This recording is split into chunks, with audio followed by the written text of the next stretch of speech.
meus irmãos, sejam todos muito bem-vindos. É um prazer estar com todos aqui nesta manhã. Quero que vocês tenham um domingo abençoado e espero compartilhar com vocês aqui uma palavra do livro de Hebreus que acho que me tocou muito e pode realmente fazer diferença na vida de vocês. Eu gostaria que vocês abrissem comigo suas Bíblias na carta aos Hebreus, lá no capítulo 4. O autor nitidamente busca fazer com que os judeus que ainda não estivessem firmes, seguros com relação à pessoa de Jesus Cristo, firmassem posição, crescem que ele era o Filho de Deus, o Messias esperado, o mediador da nova aliança. Por isso eu gosto tanto desta carta. Ela nos tira de cima do muro e nos faz olhar firmemente para o autor e consumador da nossa fé, Jesus. No capítulo 4 tem um trecho muito interessante que compara a incredulidade dos judeus no deserto quando guiados por Moisés e mais tarde por Josué, salientando que os incrédulos não chegaram a entrar na terra prometida. E usa esse exemplo para nos exortar a crer em Jesus e confiar nele como mediador para que nós possamos entrar na vida eterna. A passagem diz assim, lá em Hebreus 4, versículo 1. Temamos, portanto, que, sendo-nos deixada a promessa de entrar no descanso de Deus, suceda parecer que algum de vós tenha falhado, porque também a nós foram anunciadas as boas novas, como se deu com eles. Mas a palavra que ouviram não lhes aproveitou, visto não ter sido acompanhada pela fé naqueles que a ouviram. Nós, porém, que cremos, entramos no descanso, conforme Deus tem dito. Assim jurei na minha ira, não entrarão no meu descanso aqueles que não obedecerem.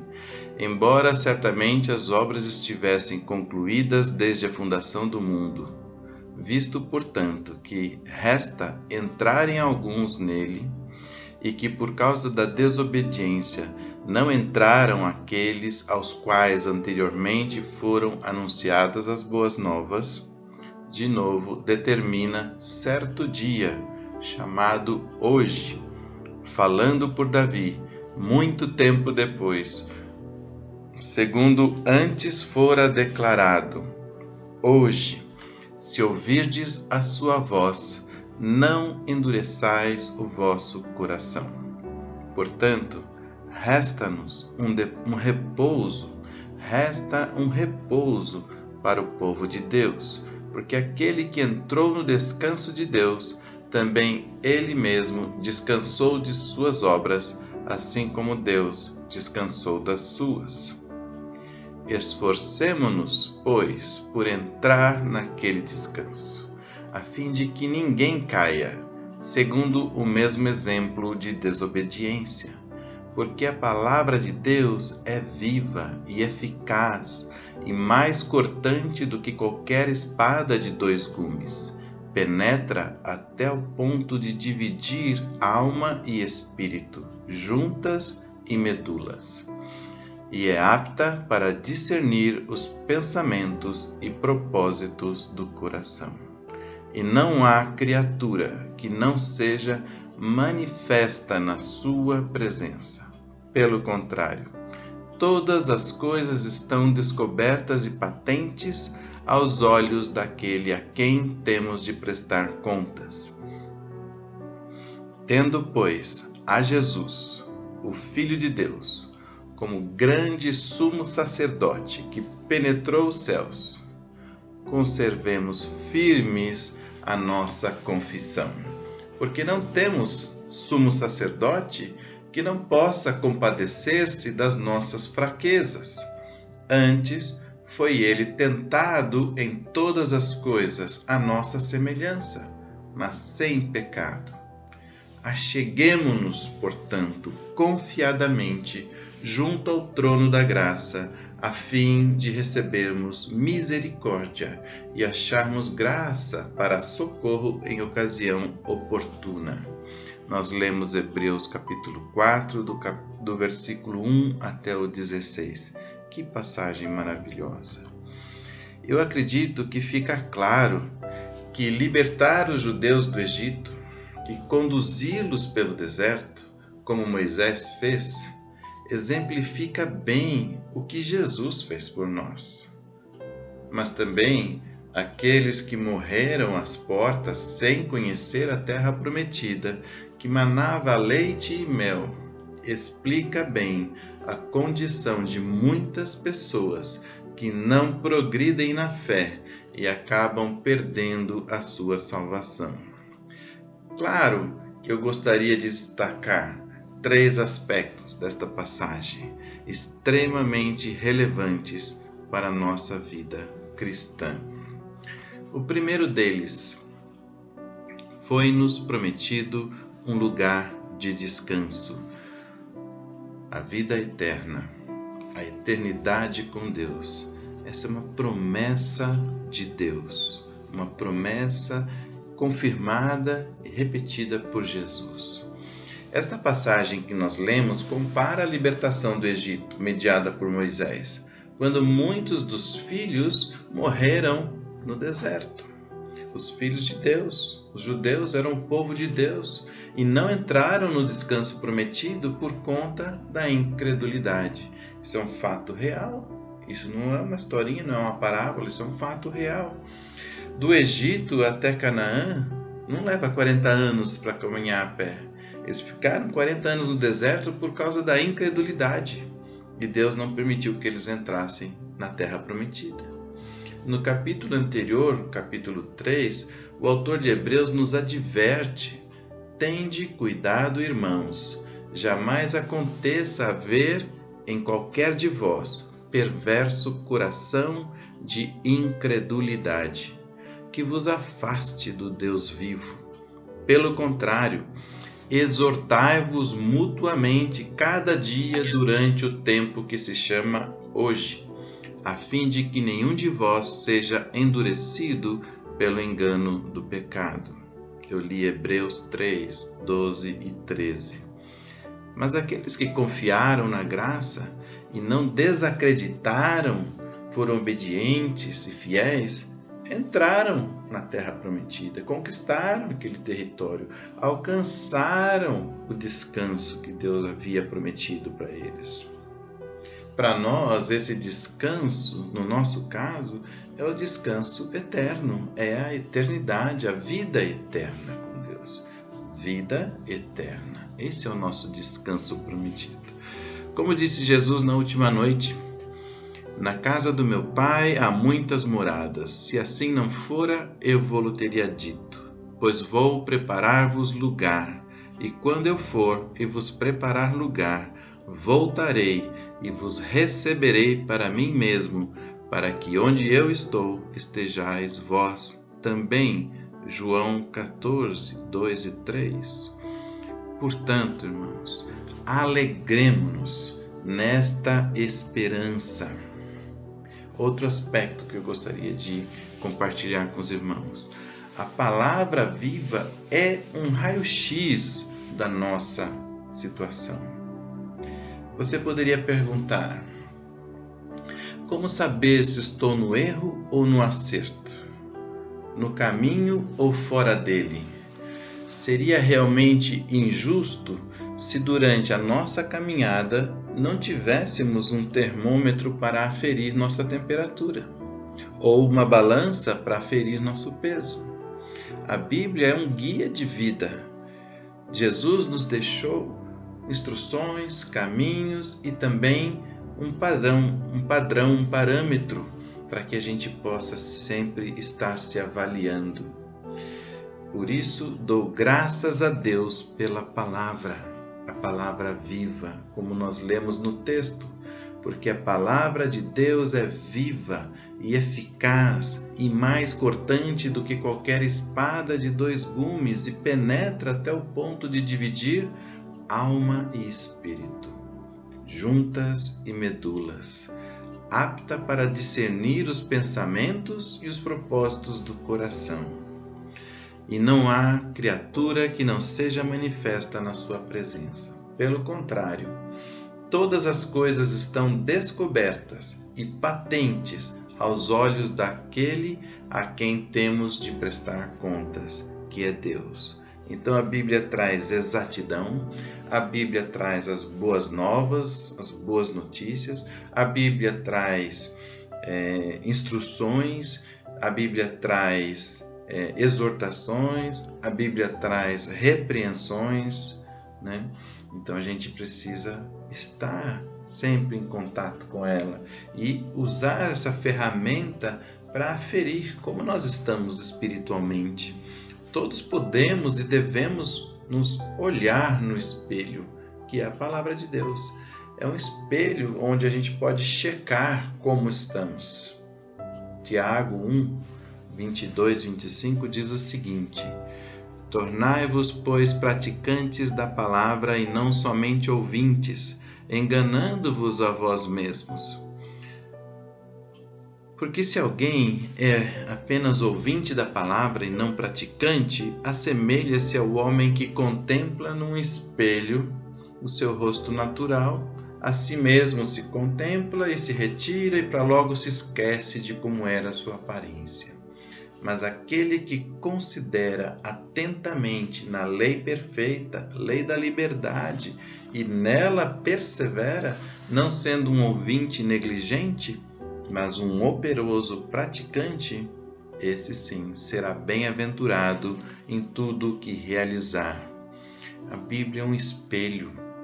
O Evangelho é o poder de Deus para a salvação de todo aquele que crê. Portanto, irmãos, vamos nos examinar constantemente neste espelho que é a palavra de Deus. Vamos averiguar como é que nós estamos, como anda a nossa fé, como é que está a nossa vida espiritual. É preciso, e eu não posso me comparar com outra pessoa. Eu não posso me comparar com o irmão. Às vezes eu me comparo com o irmão, eu posso achar que eu estou muito bem, que eu estou super espiritual, porque aquele irmão está caído, está afastado, é uma brasa que se afastou do braseiro e está fria, né? Ou às vezes eu me comparo com outro irmão que está muito mais ativo, muito mais envolvido, e começa a me deprimir e achar que eu não tenho que me comparar com as pessoas. Deus, para evitar todo esse tipo de comparação, que normalmente traz julgamentos indevidos, Deus nos deu a palavra dele escrita para que nós, através da Bíblia, possamos nos avaliar como está a nossa fé. Terceiro aspecto que eu gostaria de comentar com vocês é sobre Jesus. Nós temos o melhor intercessor possível junto ao trono da graça, junto de Deus. Não tem outra pessoa melhor, outro mediador melhor, outro representante melhor, outro paracleto, outro advogado melhor do que Jesus. Talvez você não tenha ainda ideia do tamanho e da relevância do papel que Jesus Cristo desempenha nas nossas vidas. Às vezes as pessoas até me chamam de fanático. Não é fanatismo, mas eu confesso que eu sou fã de Jesus Cristo. Não é fanatismo, mas eu sou fã dele. Ele abriu o caminho até Deus. Ele perdoou os nossos pecados. Ele nos deixou um guia de vida feliz e abundante. Ele nos deu do seu Espírito para vivermos em comunhão com Deus. Ele intercede junto a Deus por nós. Ele preparou um lugar no céu para nós. Ele virá nos buscar na nossa morte ou no dia da sua volta. Ele morreu naquela cruz por nós. Eu sou fã de Jesus Cristo e isso não é fanatismo. E o que parece mais genial nessa passagem de Hebreus é que, dito pelo autor ali no verso 15, diz assim: porque não temos um sumo sacerdote que não possa compadecer-se das nossas fraquezas. Antes ele foi tentado em todas as coisas à nossa semelhança, mas sem pecado. Isso está lá em Hebreus 4:15. Um sumo sacerdote, um representante espiritual que pode se compadecer das nossas fraquezas. Nós somos fracos e Jesus é perfeito, mas Ele experimentou a nossa imperfeição, Ele viveu a imperfeição humana, Ele teve que experimentar as limitações humanas, Ele foi exposto a todo tipo de tentação e a todo tipo de provação, mas não cometeu pecado. Ele nos demonstrou que existe a possibilidade de vitória. Nós podemos também, com Ele, ser vitoriosos sobre o pecado e não cair da graça, nem diante da provação e nem diante da tentação. Nós podemos ser vitoriosos, vencedores. Aliás, ele diz que em Cristo somos mais do que vencedores. Jesus, junto ao trono de Deus, ele diz: eu sei o que você sente, eu sei o que você está passando, porque eu já vivi isso, eu já passei por isso, já estive na sua situação. Jesus foi rejeitado, Jesus foi humilhado, Jesus foi desacreditado, Jesus experimentou toda a sorte de sensação humana que nós podemos experimentar. E Ele não decepcionou em momento algum. Ele sofreu decepção, mas Ele não decepcionou. Portanto, eu quero dizer, irmão, busque a presença de Jesus e conviva mais com Ele, o seu sumo sacerdote, um sumo sacerdote nos céus, à sua disposição, intercedendo por você, agindo por você. Ele já abriu esse caminho até Deus, já perdoou nossos pecados, já nos deu um guia da vida feliz e abundante. Ele já nos deu do seu Espírito para habitar dentro de nós e mantermos comunhão com Deus. Ele intercede junto a Deus por nós o tempo todo. Ele já preparou um lugar para nós habitarmos eternamente, virá nos buscar na nossa morte. Confie mais nele. Então, meu amigo, eu queria te deixar uma exortação final, para que nós nos acheguemos confiadamente a Jesus Cristo. Muitos de nós vivem uma certa timidez cristã, uma timidez cristã, que eu diria assim, seja com o encantamento do mundo que ofusca e rouba um pouco o brilho da nossa vida cristã, nossa vida espiritual, sejam as aflições e provações do dia a dia, que também trazem uma sombra de escuridão sobre a luz que devia estar brilhando.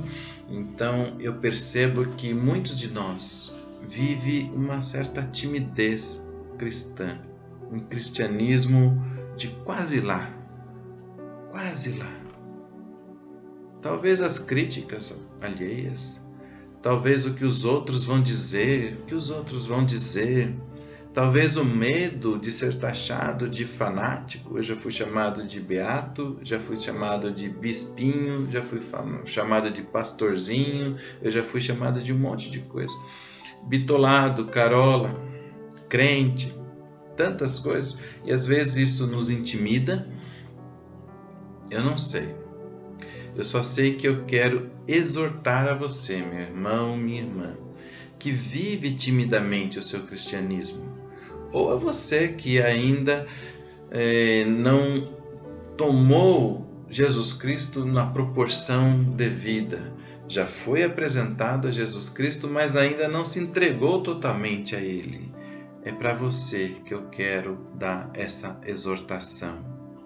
Eu te exorto, entregue sua vida a Jesus. Confia nele integralmente, pois Jesus é o nosso sumo sacerdote que penetrou os céus, que experimentou todo o sofrimento a que somos expostos diariamente, enfrentou tentações similares às nossas e não pecou. Ele se compadece de nós, conhece as nossas dores e os nossos medos. conhece nossos sonhos e buscas, e Ele quer, Ele pode, e só Ele pode se compadecer de nós e nos dar uma vida no céu, eternamente. Não permita que a sua vida tenha o mesmo desfecho que a daqueles judeus no deserto. Um pouquinho antes da passagem que nós lemos ali em Hebreus, diz assim, final do capítulo 3: enquanto se diz, hoje, se ouvirdes a sua voz, não endureçais o vosso coração, como foi no dia da provocação. Ora, quais os que tendo ouvido se rebelaram? Não foram de fato todos os que saíram do Egito por intermédio de Moisés? Todos os que saíram do Egito foram rebeldes, se rebelaram contra Deus. Mesmo Deus dando maná, dando água no deserto, eles se rebelaram. Contra quem Deus se indignou por 40 anos? Não foi contra os que pecaram, cujos cadáveres caíram lá no deserto? Contra quem Deus jurou que não entrariam no seu descanso, senão contra os que foram desobedientes? Vemos, pois, que não puderam entrar por causa da incredulidade deles. Que a sua fé atinja toda a plenitude da vontade de Deus e que você, eu e todos os que esperam no Senhor alcancem o descanso eterno. Que Deus os abençoe, um excelente final de domingo para você e uma semana abençoada toda essa semana. Que Jesus Cristo venha a ser tudo em todos. Amém? Fiquem na paz.